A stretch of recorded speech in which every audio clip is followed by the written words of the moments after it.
प्यार हो गई हो ये बुढ़वा पहले प्यार हो गई पहले के नजर में प्यार हो गई हो रहुआ बताई का कहतनी इतनी तो ई कहानी तो 30 साल पहले ई भातार हमन अच्छा यहाँ के हमार भातार पहलकी के छोड़ दलन अब दूसरकी के साथे बारन ई भात देखो तो केम आ ओमे देखावल जाता कोचिया मार ब्लाउज पर ओकर का हाल होई बताई आ लोग के दुनिया उहे पसंद करता तो उ लोग कहलक तो कुछो ना हम के छोटा मोटा कलाकार बारी तो कह दे देनी तो रहुआ वही का करेम लगटपने करेम रहुआ ए और जो पब्लिक मांगता उहे मांगता तो का करे के पड़े। अच्छा ई बताओ तू तो मर्दे जवान बारो हो हई लोग तनी तार से उम्रदार बा और ढेर आदमी कह सकता का तो मतलब कि कैसे लोग के साथे काम करके कैसा एक्सपीरियंस लगा। आए दिन सोशल मीडिया पे कुछ ना कुछ वायरल होते रहता है।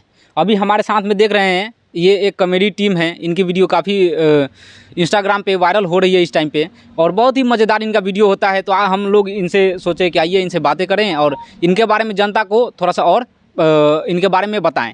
चलिए आपका बहुत बहुत स्वागत है। सबसे पहले नमस्कार, आपके चैनल के माध्यम से जो लोग भी देख रहे हैं, मैं आप सभी का प्यारा एक्टर नन्हे। हमें कई फिल्मों में और कई सुपरस्टार के साथ देखे होंगे कॉमेडी वीडियो में और अभी बहुत जल्द विजेंद्र भैया के साथ भी आने वाला है और बड़ा धमाका लेके। सबसे ज़्यादा वीआईपी विजेंद्र भैया के साथ ही कि हमें देखे होंगे आप लोग।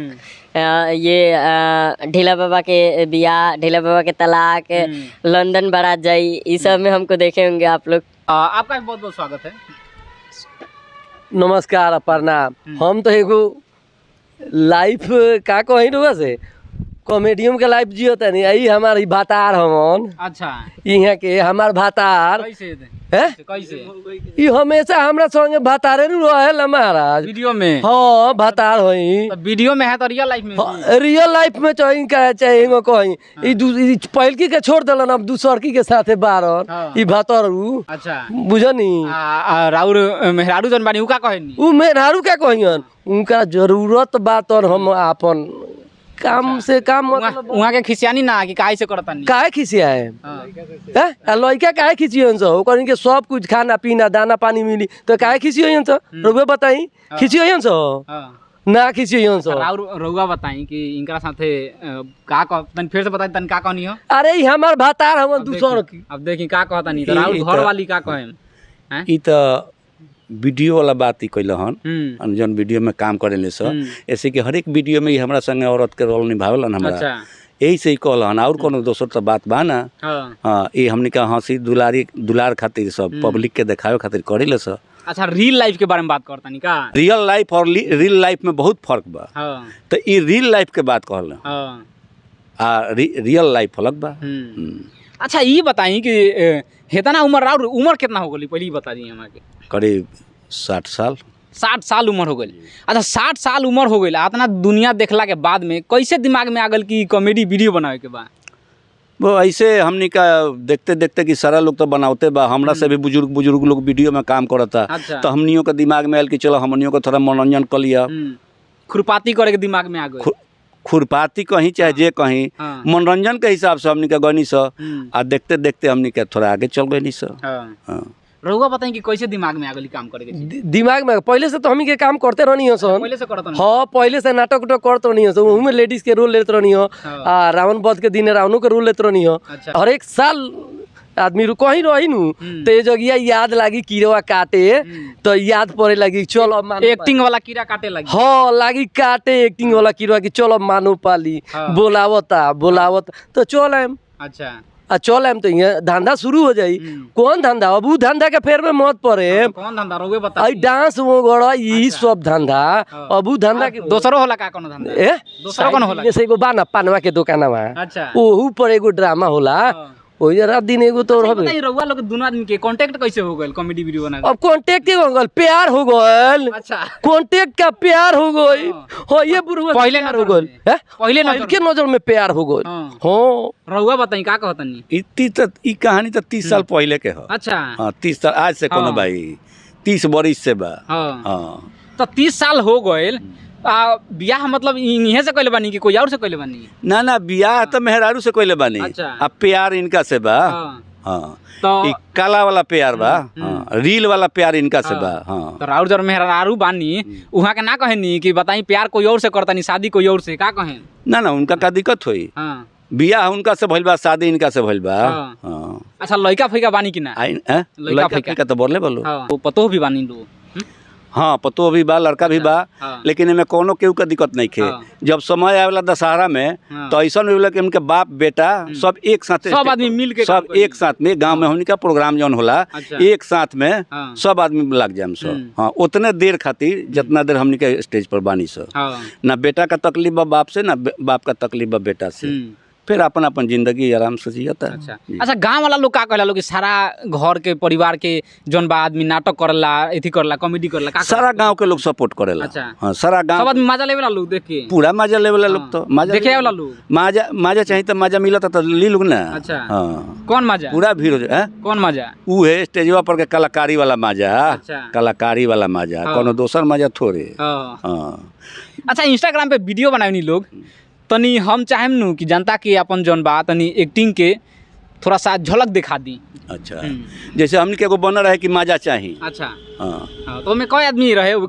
दू आदमी रहुआ रही तनी और पास में आ जाई तनी। जैसे हम इनका लगे जाता नहीं दुकान पर आ जाके कहता नहीं ऐ मजा बा हो। हाँ। मजा चाहिए तो रात के आओ। अच्छा रात के मजा। हाँ मजवा उड़ा गए रहे दुकानों पर, यही से यहाँ के रातवा के बोलावत रही। हाँ जैसे कि रहे लो चोरी कैले रहे हमरा बगीचा में। अच्छा। तो एक जना हई आम चोरौले रहे। अच्छा। हई कटहर आ एक जना हई लौका, एक जना कटहर चोरौले रहलन। तब धरा गइल लो। अच्छा। तब मालिक सजाए इहे दलन कि जौन जौन चीज तू लेबा अपना पीछा से ठूस लो सब। अच्छा यही से होता तनी कि छोटा तुले बानी। हम छोटे तुरले रहनी। अच्छा।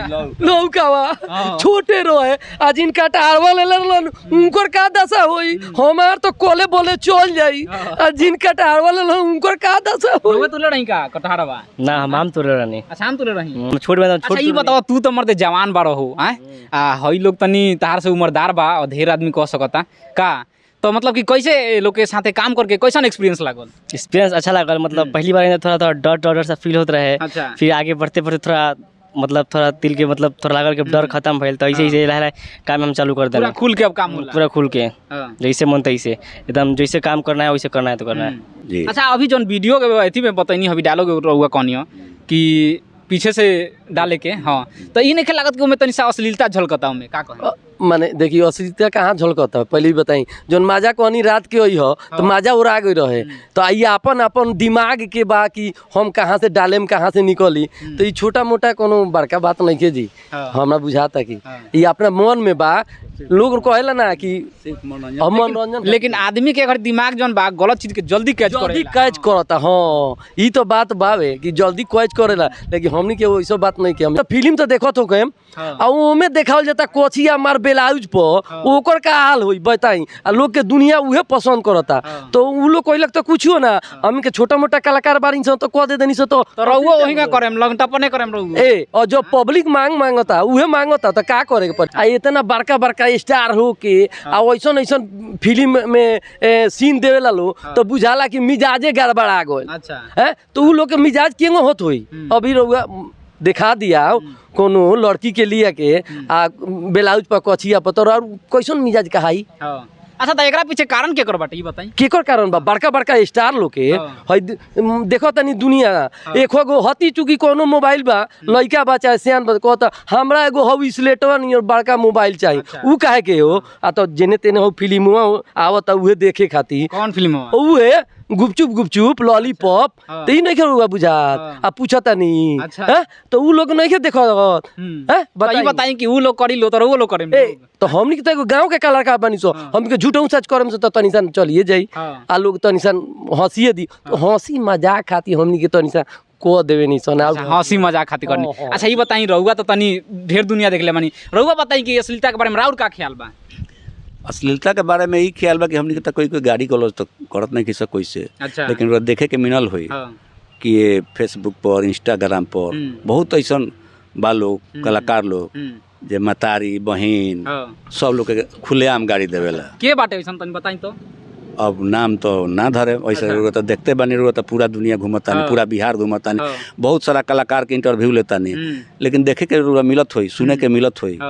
आ मिलत का हुई मिलबे करेला आ सामने स्क्रीन पर लौकता हुनकरा के उ गरिया अवतरण होकरा के कौन बेपर्दा के लोग गाड़ी देता, लेकिन हमनी के तो पर्दा में ये सब कह के वायरल होता लोग, ई कह के वायरल होता लोग। आ यदि हमनी से यदि कह देन से कि मजा चाहिए तो रात के आओ, एमे तो हमनी के कोनो खराब काम तो कहनी से ना, वो लोग से तो पर्दे में बानी सा।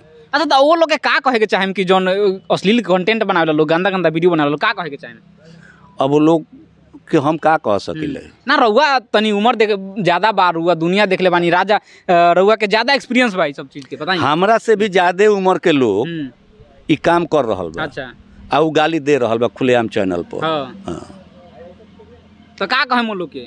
तो हम का कहे, उ लोग बंद तो हमहू बंद। अच्छा, उ लोग बंद कर लो तबे बंद करे ना ना, माने उ लोग बंद कर दिए, हमनियो के आगे चले खातिर तनिक बोर एने ओने करत नहीं, हमनियो के बंद कर देम सब। अच्छा अच्छा, हम कहे के मतलब कि रउआ लोग जौन बानी वायरल होके खातिर ई सब खेला होता, गाड़ी गलौ चाहे थी का? जी ना, हम पीछे से डाल दी ना, हमनी का वायरल होके खातिर ना, हमनी का मनोरंजन खातिर, इंटरटेनमेंट खातिर। ऐसे कि नो पेंशन नो टेंशन, आ दिमाग में कोनो खुरफाट ना, खाली दिमाग शैतान के डेरा होला। तो एमे अझुराइल बनी सो, जब लाइक कमेंट आवेला तो देख के बहुत मजा आवेला। अच्छा ये बताइए कि इतना उम्र हो गई, पहले ही चीज के दिमाग में काहे ना आयल कि वीडियो बनावे के चाहिए? जी ना, देख के स्टार्ट करिए का? जी देख ऐसे सोचते सोचते भल कि कोनो काम तो बा ना, ऐसे अकेले आदमी बैठा था, बोर होता घर में निकम्मा टाइप के, तो कम से कम एमे अझुराई रहे से तो दिन कटता, मनोरंजन होता।